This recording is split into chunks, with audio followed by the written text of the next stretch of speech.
Bonjour camarades, bonjour chers frères et sœurs, et soyez les bienvenus chez vous. Je tenais ce matin à vous dire merci du fond du cœur. Merci à vous qui avez pris de votre temps, de votre énergie pour faire le déplacement du pays des hommes intègres, pour faire le retour aux racines, comme on le dit en anglais, back to your roots. Merci d'être venus.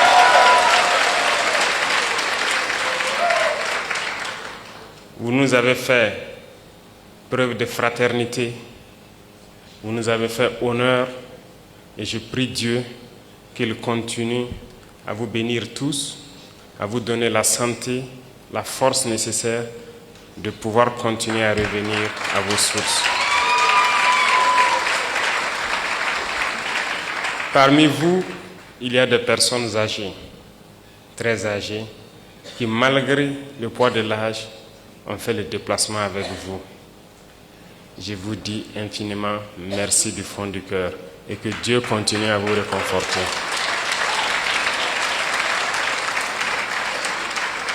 Je suis de bout en bout tout votre séjour parmi vos frères.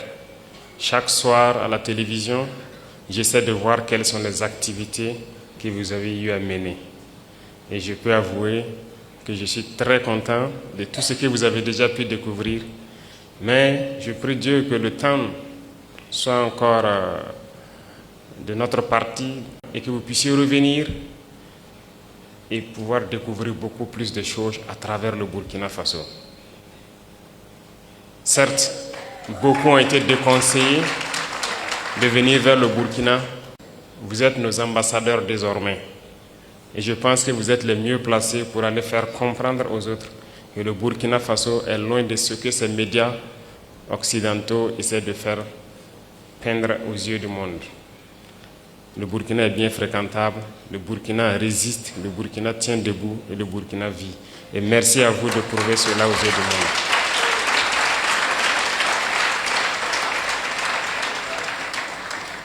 Je vous salue également pour votre détermination à vouloir nous accompagner dans notre lutte, à vouloir donc accompagner vos frères et sœurs ici au Burkina Faso en investissant dans tous les domaines possibles.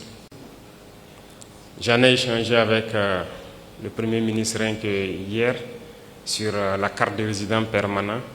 Certes, nous avions mis des conditions d'acquisition de la carte, mais aussi d'autres conditions financières.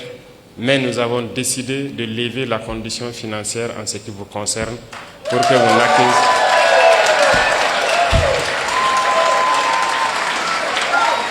Donc pour vous, il sera question juste de vous en tenir à la question de la carte.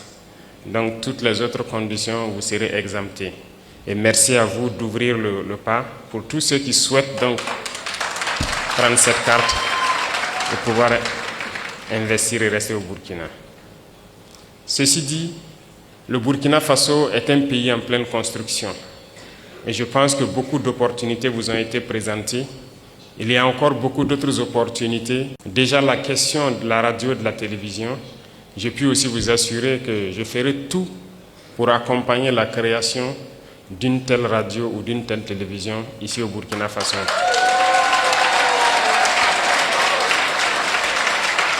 Parce que la communication est une arme et personne ne peut raconter notre histoire mieux que nous-mêmes. Pendant longtemps, c'est eux qui ont raconté ce qu'ils voulaient de l'Afrique. C'est eux qui ont raconté ce qu'ils voulaient de l'homme noir. Mais non, il est temps que nous disions non à cela et que nous racontons les choses telles qu'elles sont. Et je vous encourage à pouvoir poursuivre ce projet que nous allons beaucoup accompagner. Le Burkina Faso est en construction. Nous avons commencé à changer beaucoup de nos lois pour permettre un meilleur vivre ensemble, mais aussi pouvoir sécuriser les investissements des Burkinabés et de tous ceux qui voudront venir investir au Burkina Faso. Quand on prend le domaine de l'immobilier, par exemple, c'est un domaine en pleine expansion au Burkina Faso. Nous prenons le domaine de l'agriculture et de la transformation agricole, notamment l'industrie agroalimentaire, l'énergie. Bref, il y a beaucoup de domaines qui sont donc ouverts et nous avons besoin des cerveaux de nos frères pour venir construire ici les industries qu'il faut pour transformer nos matières premières, et c'est nous qui devrons nourrir le monde et non nous qui devrons aller quémander aux yeux du monde. Et c'est bien possible que l'Afrique nourrisse le monde. Et donc je vous invite à pouvoir réfléchir, vous mettre ensemble peut-être, mais je vous assure que nous allons vous accompagner pour pouvoir investir dans des domaines clés au Burkina Faso qui peuvent vous être bénéfiques et bénéfiques à tous vos frères ici. Et ça, c'est l'essence même de notre lutte.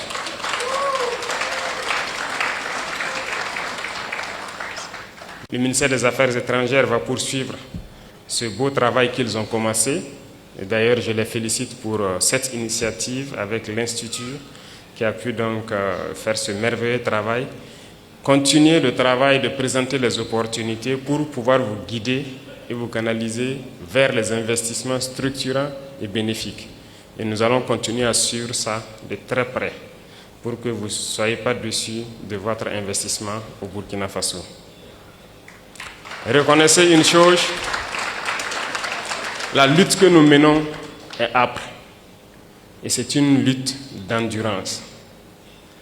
Et vous avez décidé de porter notre message à travers le monde. Nous ne luttons pas pour le Burkina Faso tout seul. Nous luttons pour l'Afrique. Nous luttons pour l'homme noir. Nous luttons pour la dignité de l'Afrique. Nous luttons pour le bien-être de nos populations. Et qui lutte pour la dignité et le bien-être de sa population a aussi quelque chose en cœur. Nous sommes de tout cœur avec tous les peuples qui luttent pour la justice, pour l'égalité, pour le bien-être. Et nous sommes amis à tous les peuples qui nous respectent et qui respectent notre souveraineté et notre dignité. Et merci à vous d'accompagner donc ce combat que nous menons. Il est très difficile de mener ce type de combat. Et je sais que vous le savez mieux que moi. Voir l'Afrique se réveiller, c'est un cauchemar pour certains. Mais pourtant, l'Afrique est en train de se réveiller. Et l'Afrique va se réveiller.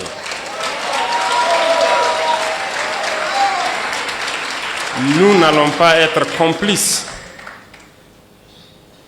de leur souhait,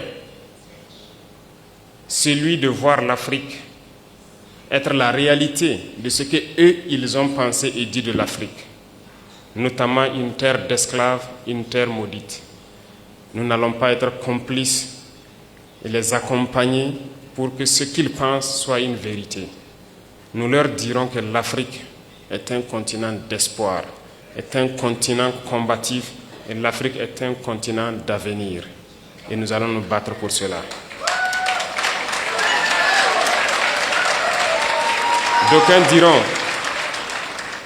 D'aucuns diront que c'est impossible pour l'Afrique de rattraper le retard, de se réveiller.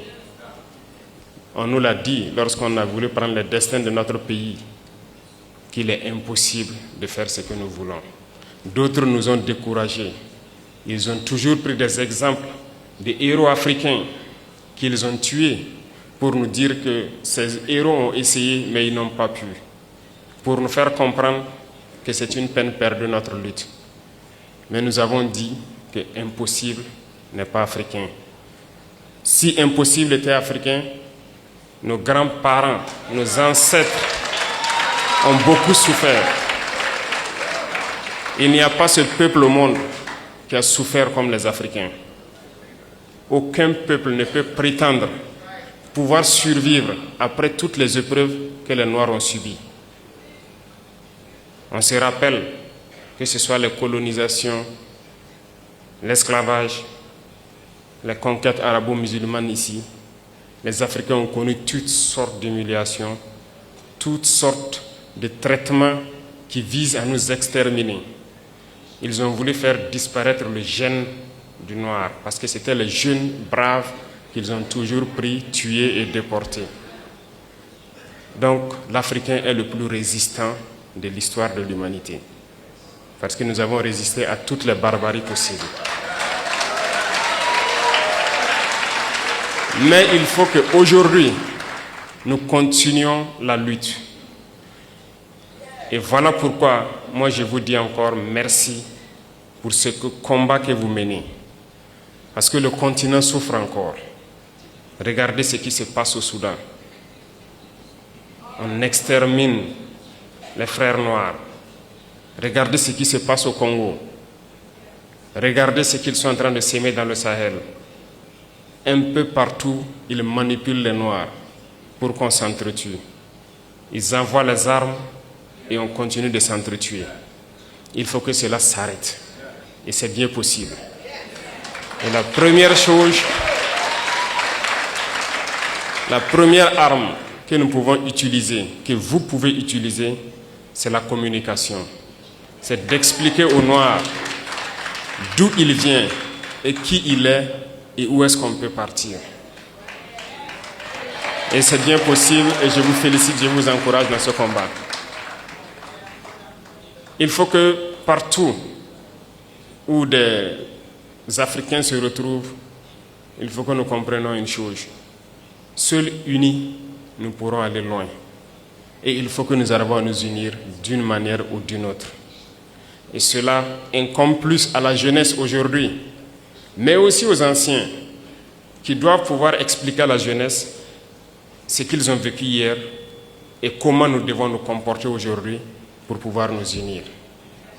Et je compte sur tout un chacun pour continuer ce combat partout où il est. Parce que nous sommes combattus aujourd'hui par l'impérialisme qui cherche par tous les moyens à nous faire disparaître, mais aussi par nos propres frères. Certains qui sont les valets de l'impérialisme, mais d'autres aussi pour leur simple intérêt. Personnellement, je dirais qu'il y a beaucoup de chefs d'État africains qui ne m'aiment pas. Ils sont très nombreux, qui ne m'apprécient pas. Peut-être parce qu'ils sont jaloux,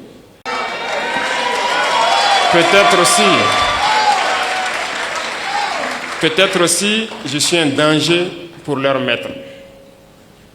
Quoi qu'il en soit, moi je ne les en veux pas. Et ils font semblant. Lorsque les gens les croisent, ils font semblant de m'aimer. Mais je sais qu'ils sont nombreux à ne pas m'aimer. Mais notre prière est que Dieu les change profondément dans leur cœur. Que Dieu mette beaucoup d'amour dans leur cœur. Pas pour nous, mais pour leur peuple. Pour qu'ils aiment leur peuple. Et qu'ils se battent pour leur peuple. Parce que nous continuerons à prêcher le message pour que leur jeunesse se réveille. Et je prie Dieu que Dieu mette l'amour dans leur cœur, qu'ils aiment leur jeunesse, qu'ils aiment leur peuple et qu'ils se battent pour le bien-être de leur peuple. Peut-être qu'à travers cela, nous aussi nous allons bénéficier d'une once d'amour de leur part. Et je prie Dieu que cela puisse arriver et très vite, que nous puissions voir dans la même direction, voir que nous devons nous battre pour le bien-être de nos peuples, de nos jeunesses, de nos continents, de nos pays. Et à travers cela, il n'y a pas de choix, on va s'unir.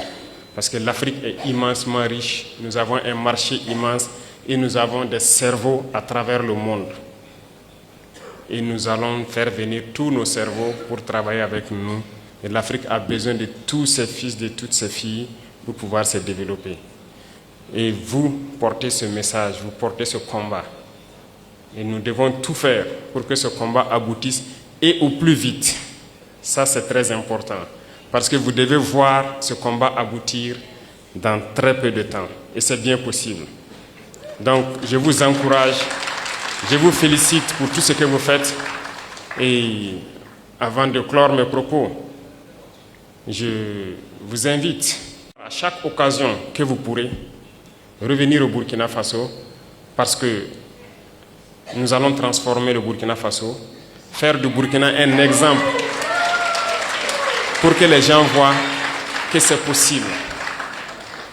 Nous allons partir de cette situation de guerre, construire le pays, le rendre mielleux et que tout le monde voit que c'est bien possible et ça va motiver d'autres à se lancer sur le même chemin que nous. Merci pour cet accompagnement, merci pour cette chaleur que vous êtes venus nous donner, merci pour l'amour que vous êtes venus nous donner. Et je prie Dieu que vous retournez tous sains et saufs et que vous revenez chez vous au Burkina Faso, investir et vivre paisiblement quand vous le souhaitez. Merci beaucoup à tous. Que Dieu vous accompagne, que Dieu vous bénisse. La patrie ou la mort, nous vaincrons. Merci.